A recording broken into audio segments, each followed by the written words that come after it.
Bismillahirrahmanirrahim. Assalamualaikum warahmatullahi wabarakatuh.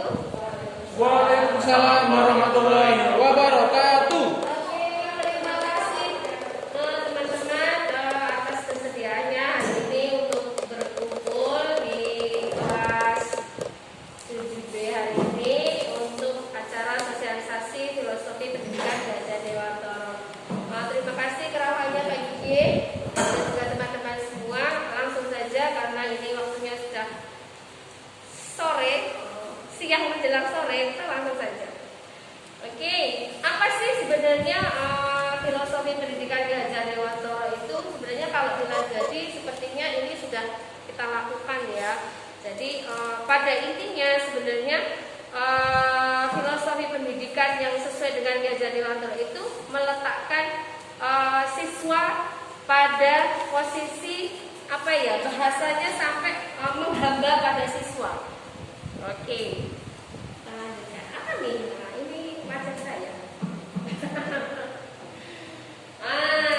Inilah tujuan pendidikan menurut Gajah Dewantara adalah pendidikan yang menuntun segala kekuatan kodrat yang ada pada anak-anak agar mereka dapat mencapai keselamatan dan kebahagiaan yang setinggi-tingginya baik sebagai manusia maupun anggota masyarakat. Jadi pendidikan itu tujuannya adalah membuat anak jadi bahagia.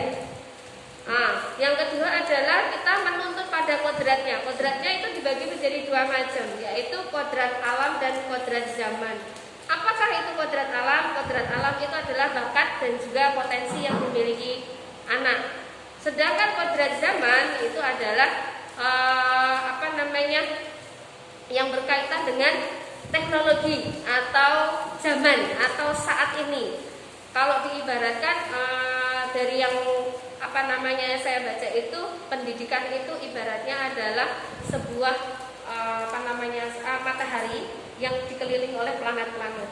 Jadi matahari itu sebagai sumbernya, sedangkan kita adalah planet-planetnya. Jadi kita harus selalu dinamis, tidak boleh statis. Tidak boleh, kalau misalnya pendidikan itu statis, maka akan terjadi tabrakan atau crash. Jika seperti itu, maka akan terjadi learning loss. Mungkin seperti yang terjadi pada saat ini ya. Seperti itu. Selanjutnya. Nah, ini yang salah satu pokok dari filsafat dari Gajah Dewantara adalah pendidikan yang memerdekakan. Apakah itu? Seperti yang sudah kita lakukan, kita memberikan ruang kepada siswa-siswa kita untuk bereksplorasi dari potensi dirinya dan kemudian berekspresi secara kreatif, tidak membatasi geraknya.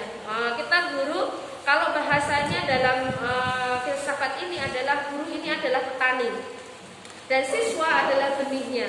Jika kita ingin menumbuhkan benih dan kita akan memanen, berarti kita harus mempersiapkan lahan yang sesuai, pupuk yang cukup, air yang cukup. Agar apa? Agar benih ini dapat tumbuh dengan sebaik mungkin dan kemudian menghasilkan panen raya, seperti itu.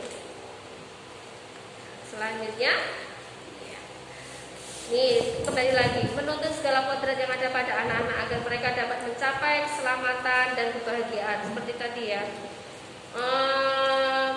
Dalam bahasa gampangnya sebenarnya pendidikan itu adalah kita memberikan bukan memberikan ilmu ya, tapi kita mengajarkan sesuatu, tapi dalam kondisi anak-anak itu merasa nyaman, bahagia, sehingga apa yang mereka punya itu dapat muncul, potensinya itu bisa keluar gitu. Kita hanya bisa memfasilitasi, bukan ada juga mengarahkan. Sesuai dengan ini semboyan pendidikan Gajah Dewantara yang ada 3 yang kita pasti sudah tahu. Yang pertama ini adalah Engarso Sungkulodo, Engmadyo Mangunkarso, dan Tutmuri Handayani. Ini saya yakin teman-teman yang ada di sini semuanya sudah paham apakah itu gitu. Jadi kalau kita berada di belakang Tutmuri Handayani ya, kita berarti memberikan dorongan. Kalau kita di depan menjadikan pemimpin ya, seperti itu. Kayaknya kalau misalnya diibaratkan something kayaknya ya. Kalau di Lazadi insya Allah semua teachernya sudah melaksanakan ini.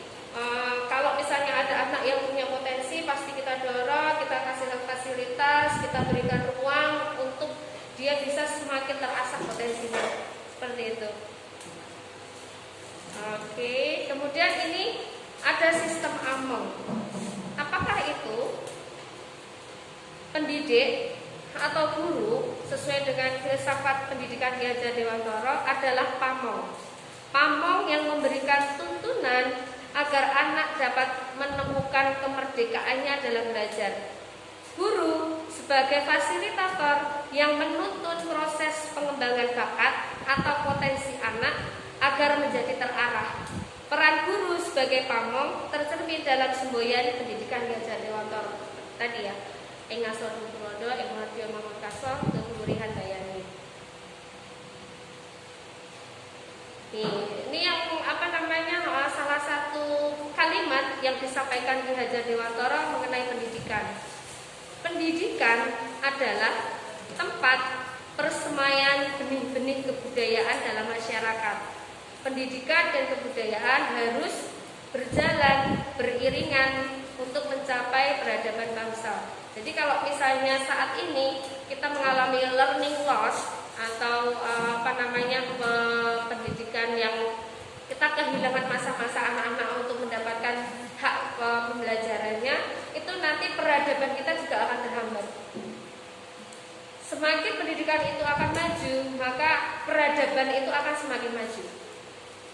Fondasi kebudayaan dalam pendidikan bertujuan untuk mengembangkan manusia yang tidak hanya pintar secara akademik atau kognitif, tapi juga mempunyai moral dan estetika. Makanya nanti akan ada yang namanya cipta dan rasa. Ki Hajar Dewantara yakin bahwa untuk menciptakan manusia Indonesia yang beradab, maka pendidikan menjadi salah satu kunci utama untuk meraihnya. Ya. Nah, kalau menurut teman-teman di sini, apakah pendidikan kita ini sudah oke, sudah berhasil atau belum? Miss Eni? Menuju sempurna. Menuju masih on progress. Saya masih menuju sempurna. Apalagi saat ini kita ada kurikulum yang baru ya, kurikulum prototype yang mungkin ini nanti apabila dieksekusi secara maksimal, dijalankan dengan sebaik mungkin, insya Allah ini akan menjadi pendidikan yang terbaik untuk anak-anak kita. Nah, ini tadi seperti yang saya sampaikan, guru diibaratkan sebagai petani. Ini wajahnya anak kita. Anak saya yang subhanallah itu. Iya. Ini tadi sudah saya sampaikan, dalam menuntun anak kita harus memahami kodrat alam dan kodrat zaman. Jadi kadang-kadang sebagai seorang pendidik kita juga harus berfungsi sebagai seorang psikolog ya. Psikolog harus menguasai perkembangan psikologi perkembangan anak. Jadi misalnya kayak anak umur teenage seperti yang kita punya saat ini, kira-kira yang dibutuhkan apa? Cara kita menghadapi anak-anak yang umur segitu itu bagaimana? Umur segitu bagaimana? Misalnya kayak permasalahan apa yang kira-kira dihadapi oleh mereka, dan bagaimana caranya kita untuk mencari jalan keluar. Kita juga harus bisa memahami ini. Kadang-kadang sebagai guru kita belum memposisikan sebagai seorang pendidik, kita hanya seorang pengajar. Jadi hanya memberikan ilmu secara akademik, tapi belum dari segi karakter. Padahal sebenarnya yang paling penting dalam pendidikan itu tidak hanya ilmu, tapi juga karakter. Yes. Inilah kita menuju ke sini. Budi dan pengerti. Jadi ini sebenarnya ada definisinya khusus. Budi pekerti itu apa? Budi apa? Pekerti itu apa? Nah ini sekarang langsung digabung. Apakah itu budi pekerti? Hasil dari bersatunya gerak pikiran, perasaan, dan kemauan. Jadi itu seperti yang tadi saya sampaikan, cipta,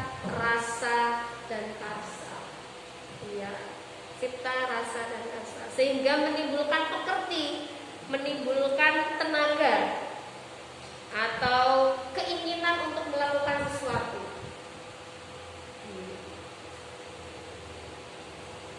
Oke.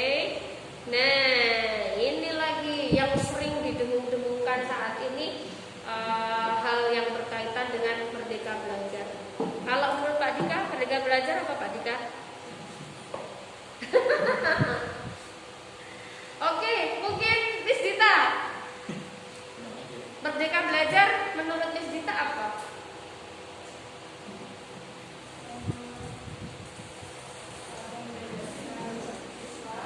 Ya.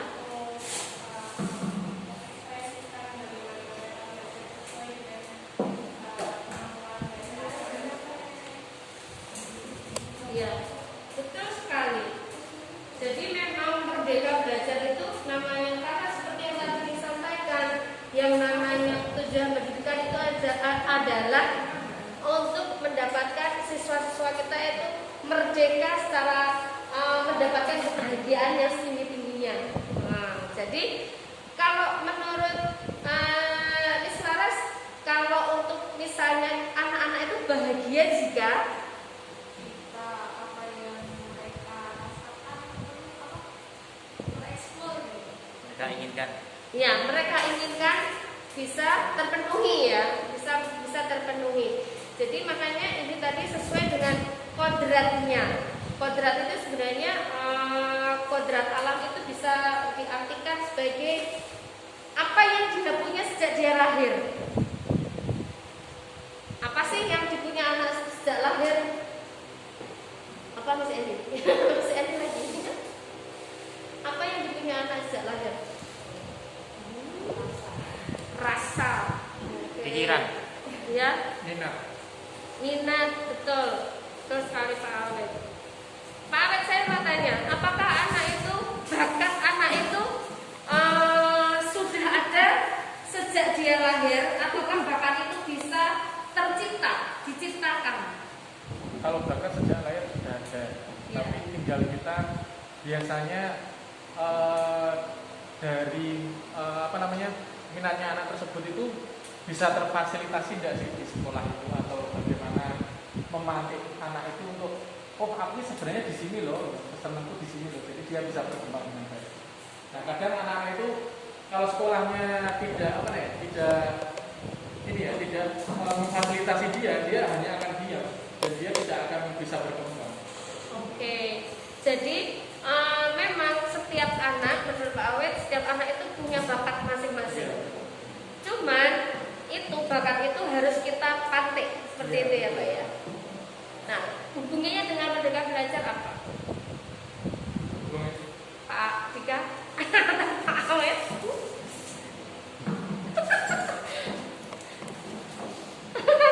Oke, jadi hubungannya dengan merdeka belajar apa? Yaitu tugas kita sebagai guru menjadi fasilitator, memberikan ruang, menuntun mereka untuk menemukan bakat dan minatnya sampai tercipta kondisi terbaik mereka.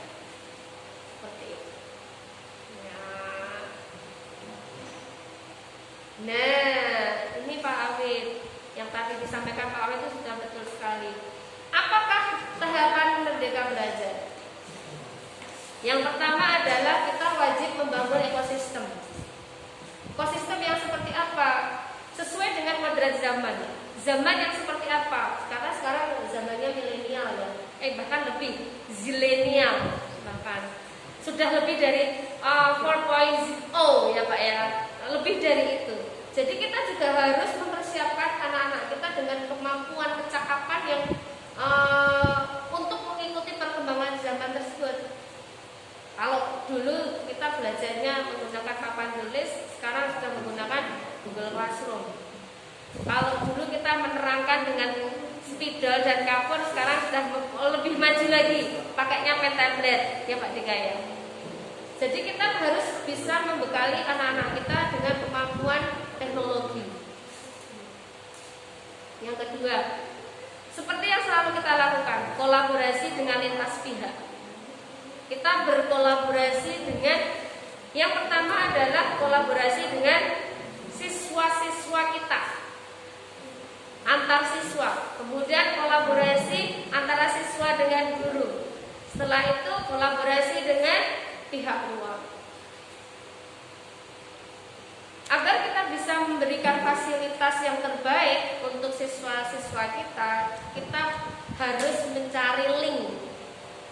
Bisa mencari link, bisa mencari, membuat jaringan. Jaringan untuk apa? Misalnya, kalau misalnya ada siswa kita yang pintar di musik, kita harus bisa mencari jaringan. Dan di manakah tempat yang mungkin anak kita bisa perform? Kalau misalnya anak kita ini punya kemampuan lebih di gambar, misalnya seperti itu, kita harus bisa punya link dan punya cara bagaimana anak kita bisa ikut kamera, ya.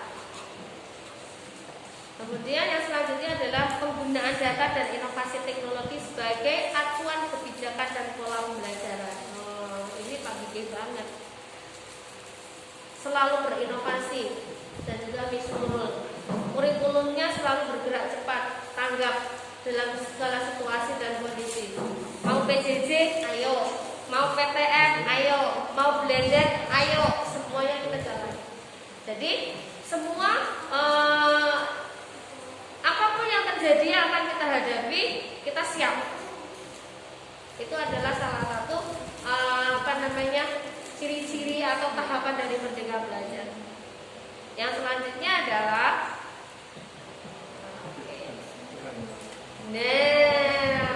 Merdeka Belajar itu tujuannya apa sih? Untuk menciptakan profil pelajar Pancasila. Apakah Pak Tika tahu profil pelajar Pancasila itu apa? Atau ada berapa? Pancasila ada 5. Betul, Pancasila ada 5. Satu, ketuhanan Yang Maha Esa. Tapi bukan itu Pak ternyata.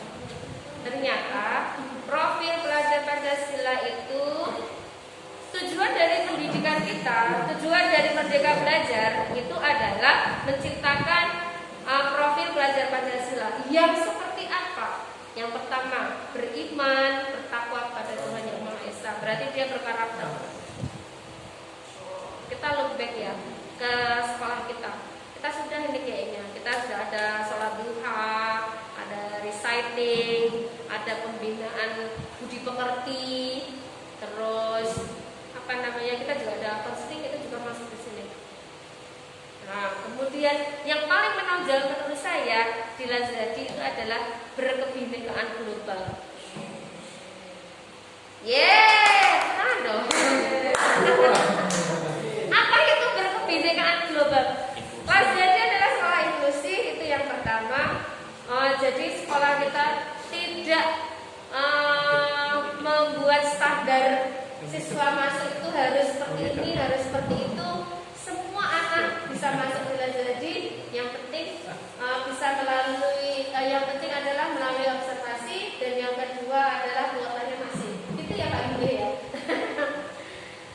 Yang kalau globalnya apa Miss? Globalnya adalah kita tanggap teknologi. Ini juga Lazadi banget. Yang lainnya masih belajar Google Classroom. Kita sudah lewat 2 tahun yang lalu kita sudah belajar Google Classroom. Yang lainnya baru rame-rame belajar Canva. Saya belajar Canva sama Pak Gigit sudah 1,5 tahun yang lalu ya Pak ya. Yang lainnya baru belajar bagaimana cara desain. Anak-anak kita saat ini sudah belajar tentang NFT. Iya nggak sih Pak? Iya. Tentang NFT. Jadi ternyata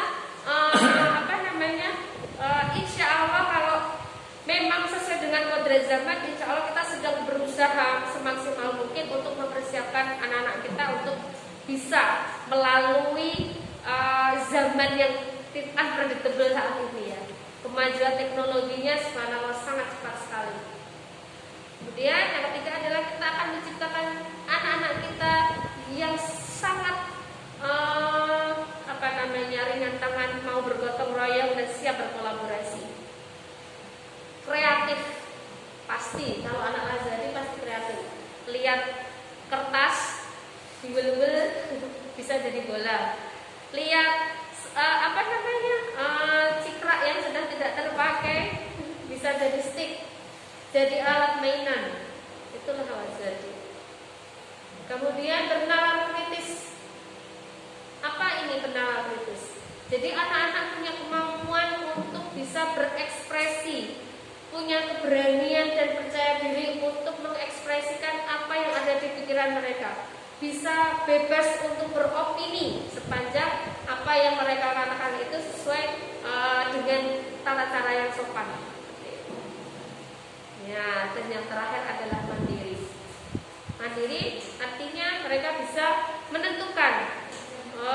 Ini tadi saya kasih bocoran teman-teman. Hari ini saya ketemu dengan pendamping saya, bukan pendamping hidup, pendamping praktik saya, dan beliaunya sangat amazed, terpesona dengan anak-anak Lazadi. Kenapa? Dengan kemampuannya berkomunikasi yang sangat bagus dengan orang baru, dengan rasa percaya dirinya terhadap mimpi dan apa yang akan mereka lakukan dengan cita-cita mereka, dan bahkan mereka sangat yakin waktu ditanya salah satunya mau jadi apa? Artis. Mau jadi artis. Model apa yang dia punya? Dijawab dengan sangat bagus sekali. Seorang artis itu harus punya performance yang bagus. Saya bisa berkomunikasi dengan bagus dengan bahasa Inggris dan bahasa Indonesia. Menurut saya itu jawabannya sangat keren. Yang kedua adalah anak Lazadi ini subhanallah sudah langsung punya visi. Kalau sudah gede nanti aku mau jadi apa? Jadi pengantin tadi kan? Sudah punya visi. Setiap kali saya tanya untuk anak-anak saya di kelas 9, kalau sudah besar nanti atau sudah dewasa nanti, mereka pasti sudah punya pilihan. Aku pengen jadi animator. Anaknya Pak Awet juga sebagian besar. Aku pengen jadi gamers profesional. Pengen jadi YouTuber. Anaknya Miss Dita pengen jadi VTuber. Ya bahkan saya sampai hari ini meskipun sudah diterangkan berkali-kali VTuber dan YouTuber itu bedanya apa, saya sudah ngerti. Itu saking hebatnya ya anak-anak kita. Oke, nah ini bagaimana caranya?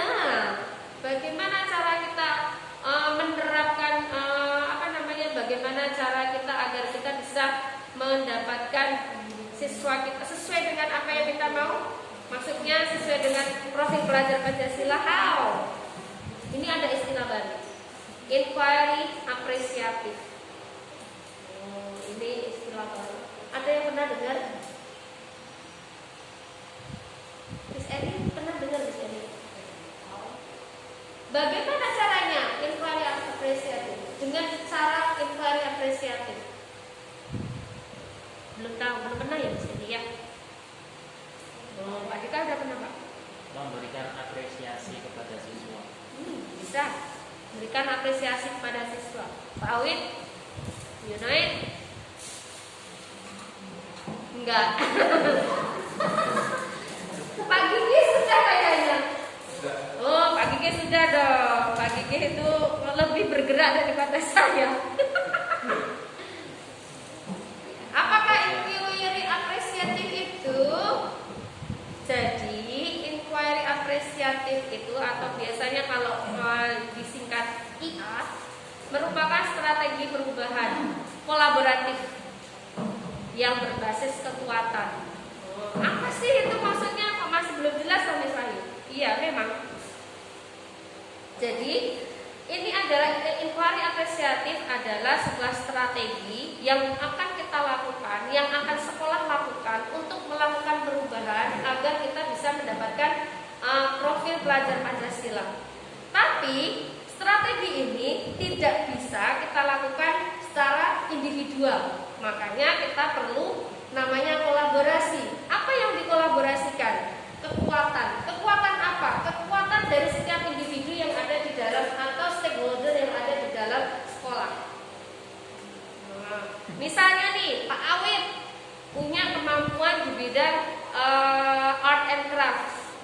desain, Pak Dika dalam hal math, Miss Wahyu bahasa Inggris, Pak Gigi fotografi, IT, Miss Eni handling anak misalnya. Itu kita kumpulkan semuanya, kita jadikan satu, terus kita buat program rencana perubahan yang apa? Perubahan yang akan mengarahkan anak-anak kita untuk mendapatkan merdeka belajar, mengaktualisasi potensi masing-masing. Jadi benar-benar potensi kita yang akan dikeluarkan ya. Contohnya seperti apa? Ya, dengan menggunakan ini, alurnya dengan menggunakan alur bagja. Jadi kemarin waktu saya ditanya awalnya, saya itu bingung. Miss Wahyu kekuatannya apa? Kekuatan Miss Wahyu apa? Karena saya terlalu sering berpikir negatif ya tentang diri saya, yang saya lihat adalah kelemahan. Apa kelemahannya Miss Wahyu? Tidak bisa IT. Contohnya gampang. Cuman kalau kita ingin menerapkan inquiry apresiatif, yang harus kita lihat di diri kita dan di diri teman-teman kita yang sangat beragam ini adalah apa yang mereka punya, kekuatan apa, kebaikan apa yang mereka punya. Kenapa kalau kita melihat sesuatu itu dari segi negatifnya, we will go nowhere. Kita nggak akan bisa kemana-mana. Kita fokus pada kekurangan orang lain dan juga diri kita sendiri. Tapi seperti yang saya ingat betul yang disampaikan sama Miss Nurul. Oke, kita memang tidak punya ini, tidak punya ini, tidak punya ini, tidak punya ini. Tapi kita punya itu, punya itu, punya itu, punya itu, punya itu. Ayo kita manfaatkan yang kita punya. Agar apa? Tercapai tujuan kita. Kalau kita sendiri nggak bisa, kita harus bareng-bareng. Oke. Jadi kita harus berkolaborasi bareng-bareng. Dengan cara yang pertama, kalau kita ingin membuat prakarsa perubahan, kalau dalam bahasanya di sini ya, dengan menggunakan alur bagja.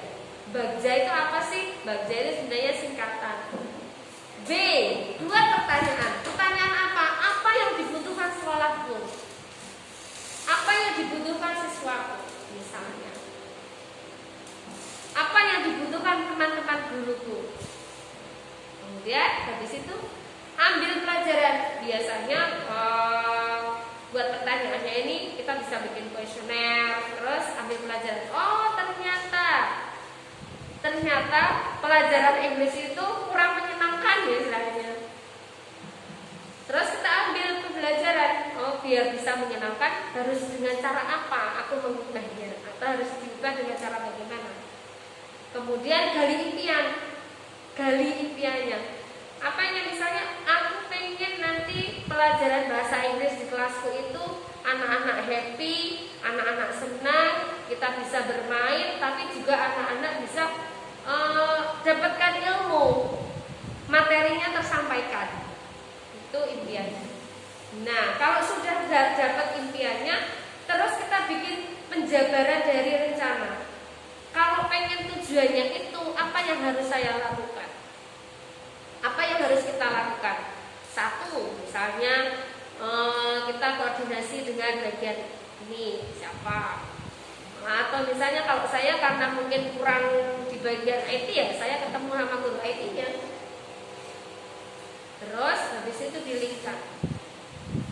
Nah, kemudian atur eksekusi. Jadi kita bikin lini masa atau timeline-nya, kapan waktunya perubahan itu dilakukan. Seperti itu. Nah, ini sudah almost ending. Oke, mewujudkan murid yang bahagia dan merdeka belajar. Itu adalah tujuan dari pendidikan kita. Murid yang bahagia pasti akan belajar dengan perasaan yang senang sesuai dengan kodrat anak-anak ya. Kemudian merdeka belajar. Sekolah, guru-guru dan muridnya punya kebebasan untuk berinovasi, untuk belajar dengan mandiri dan kreatif.